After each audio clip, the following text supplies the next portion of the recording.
This week on Commercial Real Estate Secrets, you are going to learn how to start your own business 2, 3, 4, 5 years ahead of your competition. This is a really exciting episode. If you want to learn how to create generational wealth, we'll see you inside. This week's listener of the week is CRE Steve.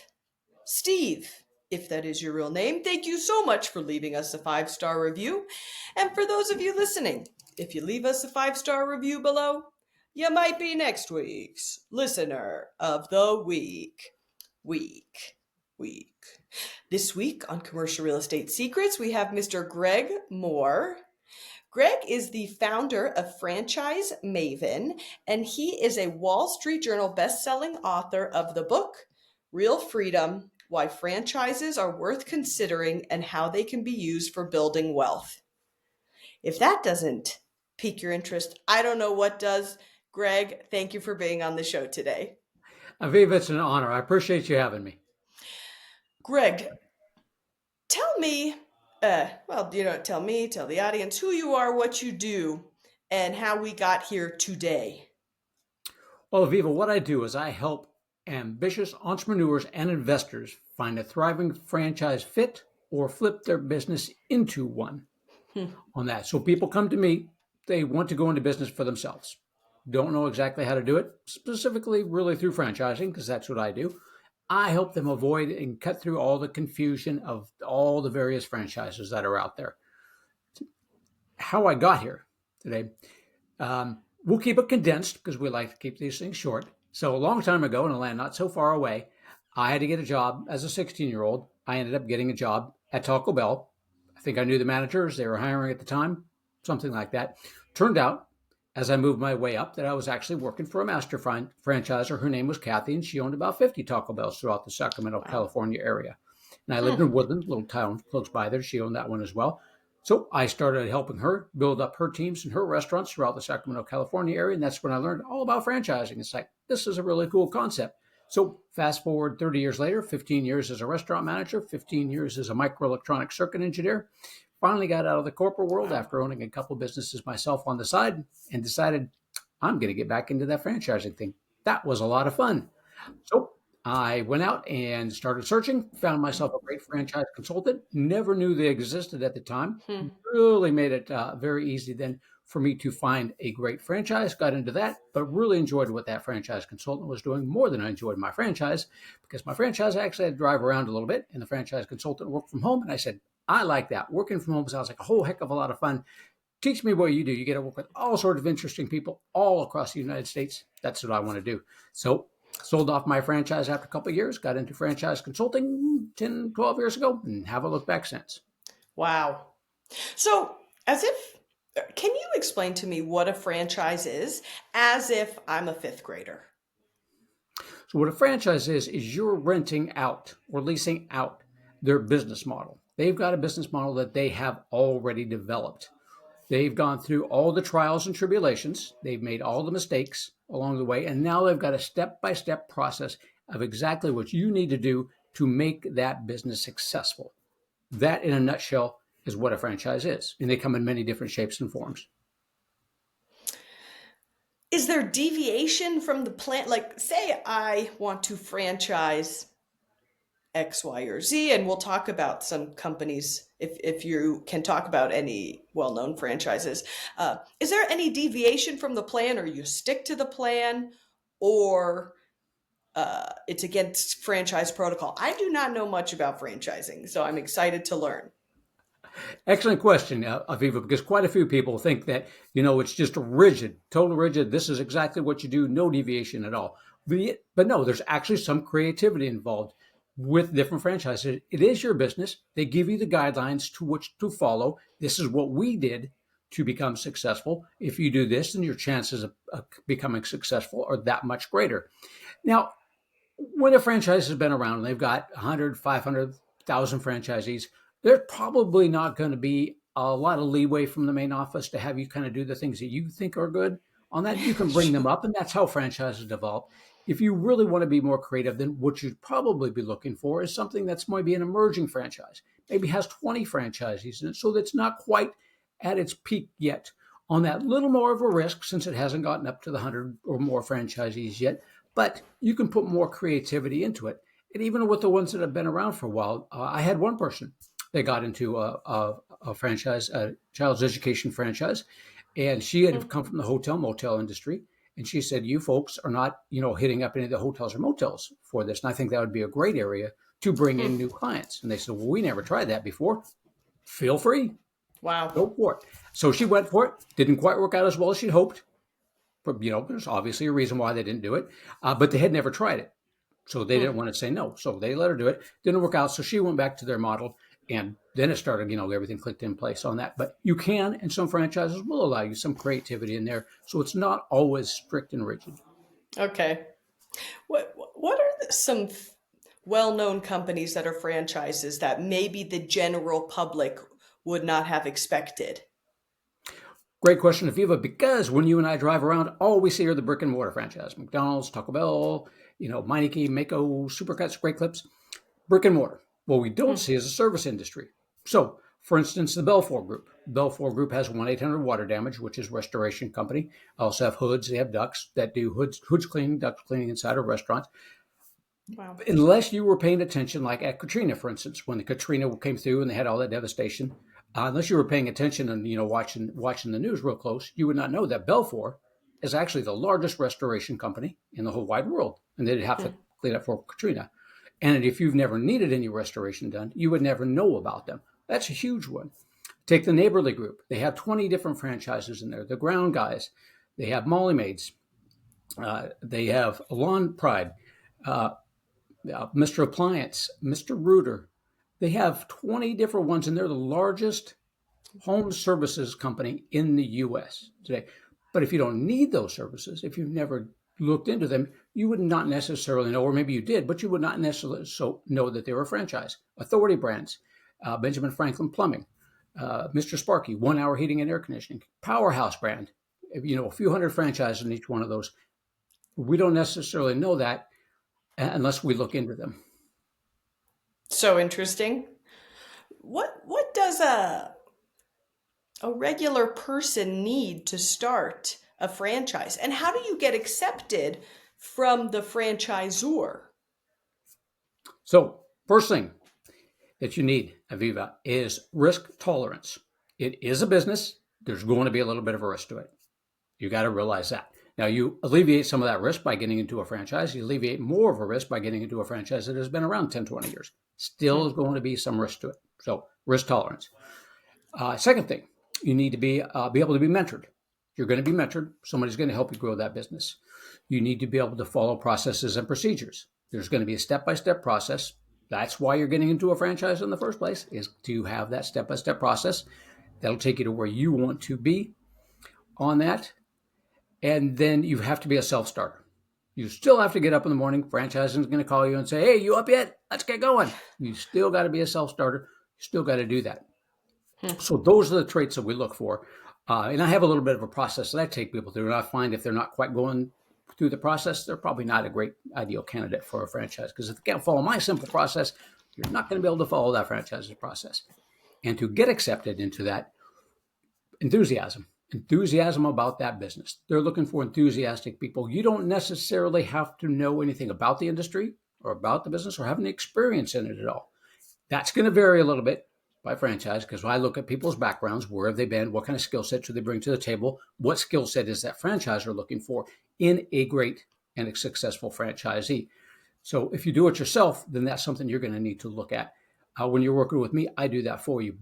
But the main thing that they're looking for is that when you get on those calls with those franchise development folks on there, that you're asking questions, that you're involved, that you have a really great interest in learning more about that business and really doing what it takes to be successful. They'll teach you just about everything you need to know. A few exceptions. So a Sandler sales training franchise, biggest sales training franchise throughout the U.S. If you don't have any sales background, that's probably not going to be the franchise for you, and they're going to let you know pretty quick that if you don't have, if you don't have any sales training, you're not going to be able to train people for sales. So that's what they're mainly looking for, is that enthusiasm about their business. Fascinating. So, on the other side of that, say I'm a small business owner or a medium business owner. how do I go about franchising my business? So there's three things we look at. These are not set in stone. These will just help you attract more people to it. So number one, are you netting $100,000 or more? That's a good start because people Yeah. are looking to get a good, decent income off the franchise itself, and they're going to be paying out a royalty fee, which is generally 5 to 10%. So you really need 100,000 or more. Hmm. Have you reproduced your concept? Again, these are not set in stone. You don't have to, but if you've reproduced it more than once in your area, is good. Another city or state, better, so that you've shown that it can be reproduced. Hmm. And another thing to consider is how many people can use it in different cities and states, your product or service. The more people that can use it, like house cleaning can be used everywhere, obviously, the more attractive it's going to be. There are some boat rental franchises out there that are doing just fine. Obviously, in the middle of the desert, you're not going to work out too well on that one. But those are the three things that we look at: is that 100,000 income? Have you reproduced it? And how many different people can use it in many different cities and states? Again, we've started with just one franchise and we've grown it from there. If people Wow. believe in you and they believe in your concept and they like what they're seeing and they see the potential in it, they'll go for it. Hmm. So, this show is called Commercial Real Estate Secrets. So we have to talk about the intersection of franchising and commercial real estate, which Mhm. obviously are heavily intertwined. How does a franchisee pursue a commercial real estate lease or the purchase of a property? Very good question, Aviva. One of the things you look for in a great franchise system is that they've got the real estate people that are going to, Hmm. one, find you the real estate for you because they don't expect you to be that great real estate person. They expect you to be that great business person to run that business, but not the real estate person. And they don't expect you to be a leasing expert either. So you want to look for both of those things if you're going to go with something that requires a building. Commercial real estate is good. And if you invest in commercial real estate, that's another great way to open up different avenues. Is that if you look into franchising, you can bring franchises into your commercial real estate space. And also there's commercial cleaning franchises out there that will open you up to other commercial buildings once you start taking care of those, not only your own with it. A lot of my real estate people like to do things like that, not only the commercial, but the private homes as well, because they work with people on a regular basis that take care of their properties. So you get into one of those franchises that takes care of cleaning and maintenance of commercial real estate, and you start taking care of other buildings, then you find out when those other buildings come up for sale, for instance. So it really gives you a good step into kind of an insider information on new commercial buildings coming up for sale. So, say I'm opening a franchise location and I sign a lease, Mm-hmm. 5 year, 10 year. Say I'm doing a Chick-fil-A franchise. Mm-hmm. The lease, does the liability of the lease go 100% in on to my shoulders, or does Chick-fil-A take any of the liability of that lease? Okay. I can see where you use Chick-fil-A. That's a very loose interpretation of a franchise. They own everything, so they've got that all. I don't know how they work exactly, pretty much, but I know they own everything. You got nothing to sell. But similar, you got a restaurant. The lease is your responsibility. Everything is your responsibility on that when you're getting into the franchise system. So the lease is your responsibility. Hmm. The thing that you're doing from the franchisor is investing in their business model. That's what you're doing. You're leasing their business model. Everything except for Chick-fil-A, Okay. everything else in all the franchises you own and you are responsible for, which Hmm. means that at the end of the day, you have something to sell, except for Chick-fil-A. You own that business. So sorry. Chick-fil-A, don't get me wrong. Anybody out there that does Chick-fil-A, great people. I met them before. Outstanding. Great job. Pays a lot. Beautiful people. You got to love them. Every other franchise is a little bit different. So you own it. At the end of the day, you are taking responsibility for the lease. You're taking responsibility for the equipment, the employees. Those are all yours. You get lots of help from the franchise, but all that is yours. And at the end of the day, if you decide you don't have to stay 5 to 10 years, which is generally the franchise agreement, you can sell that at any time. So once you build up the equity in that business and you've got it coming in, if you decide to get away and get out, you sell it. Very easy to sell a franchise. Interesting. So, we are dancing in the very end of 2024. What are future trends you anticipate in 2025 in the franchise world? So for the most part, I try to not get too involved in anything that's a fab or that's trending. For the most part, I like to work with the businesses that are essential services. So we're Hmm. looking at, the healthcare, the commercial buildings on that, heating, air conditioning, plumbing, those sort of things, senior care, those are all good. However, in direct answer to your question for what's emerging, I would take a look at the electronic, the EV stations, the electronic vehicle charging Hmm. stations. Hmm. I would start taking a look at those because if something's going to be trending in the near future or sometime in the future, it's going to be electric vehicles. Now, I don't know where it's going to go. I don't know which ones are going to be the good ones out there on that. Sure. I don't know how they're going to go about, draining the electrical grid or anything like that. Not privy to that, how that's going to work out. But it seems to be that we're getting a lot more people interested in electrical vehicles. So, and we don't have a whole lot of places to charge them just yet. So that might be one, if you want to look at something emerging, to start Hmm. just following and see where it goes. It's very interesting. Yeah, they say the biggest compliment is essentially reproducing exactly what somebody's already done before. Yes. And that is Imitation. fran- Is that what? imitation is the Imitation. best form There of we go. there we go, is the sincerest form of flattery. uh, Perfect. and looks like franchising is just a really smart way to navigate that. True. Very true. It is because you're just somebody. What you want to do really is take that system that they have and get you to where you want to be 2 to 3 years quicker than if you do it yourself. Compare it. I don't say that franchising is for everybody. I would say that there's a franchise for everybody, but I'm going to tell you right out, franchising is not for everybody out there. Do a compare and contrast. Is investing in commercial real estate versus getting a franchise? Which one is better? Put it in a spreadsheet, look it out, pros and cons. Getting your own business, how does that compare to a franchise? Look at them both. Starting your own, how long is it going to take? What do you got to do? Buy into an existing one, how long is that going to take? What you got to do? Compare it to a franchise and see which one fits Hmm. you personally better. It's cool that we have these options. Yes, options are good. And I could bore our listeners to tears about why branding is important. And fundamentally, leveraging brand is in my opinion, probably the heart of franchising, because it's like you said, you're starting 2, 3, 4 years ahead because you're able to leverage that company somebody has already associated with the service. So, 1 point for branding. There you go. Love it. Greg, Greg, what makes you happy with what you do in franchising at Franchise Maven?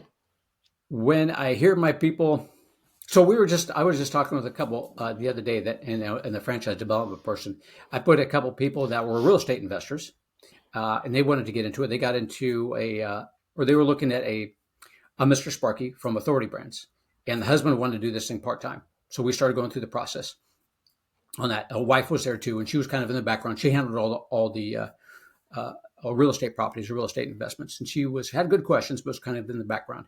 After they learned about the business, she stepped up and she said, "We're not going to run that semi-absentee. I got that all figured out. I'll do it myself." A year later, she's Rookie of the Year. That makes me feel Wow. good when they do that. I had another gentleman that got into a franchise, and keep in mind, not all franchises you have to do full time. You can do a lot of them semi-passive, but some of them require you to be full time up front. So I had a guy went into senior care, required him to be full time up front. He did it. 3 years later, he came to me. He said, "Greg, I'm bored. Things are running like clockwork. I don't ever have to be there. Let's find me another franchise." Like, right on. Wow. I think he made Rookie of the Year as well. Those kind of stories is what I like hearing when people have realized their goals and realized their dreams and what they tried to do, and then want to do something different and expand out or become Rookies of the Year. I just love hearing stories like that. I think the opportunity that we have in this country is truly, for a lot of people, a lot of people can't even conceptualize it. But if you educate yourself and really open your eyes to the opportunity, the possibilities are endless. And I wake up every single day grateful that we live in a place that we can manifest and choose our own destiny and decide what we want to do with it. And, I was at a commercial real estate broker conference a couple weeks ago, and my big takeaway was go big. People are doing $100 million deals. I can do them too. And I think that applies. And it's true, right? What's the difference between X person and me? Mindset. And I think that applies so much to franchising because the possibilities are infinite. And if you want to work hard, you get lucky. The harder you work, the luckier you get. So I think it's brilliant. I love it. Make your own luck that way. Absolutely. They say, if somebody says, oh, we got lucky on that, it just means they worked really hard for it. Yep. Just keep going out, doing things, talking with people. Luck will happen. It will find you. Absolutely. Greg, our audience is lucky to have had you and to listen to you today on the podcast. Where can they follow you, find you, or contact you if they have any questions about franchising? Aviva, the easiest way would be to go to my website at franchisemaven.com. That's franchise, M-A-V as in Victor, E-N.com. Email me at greg@franchisemaven.com or just pick up the phone and give me a call. 361-772-6401, and I answer my own phone. Greg, thank you so much for being on the show. And for everybody listening, we'll see you next week. Thank you for tuning in to Commercial Real Estate Secrets. If you have found our podcast to be valuable, please be sure to subscribe, rate, and review on your favorite streaming platforms, and make sure to follow us on social media at Aviva Real Estate. For brokerage services or to get in touch with us, head over to thewarehousehotline.com and submit a contact form. My name is Aviva. This is Commercial Real Estate Secrets. We'll see you next week.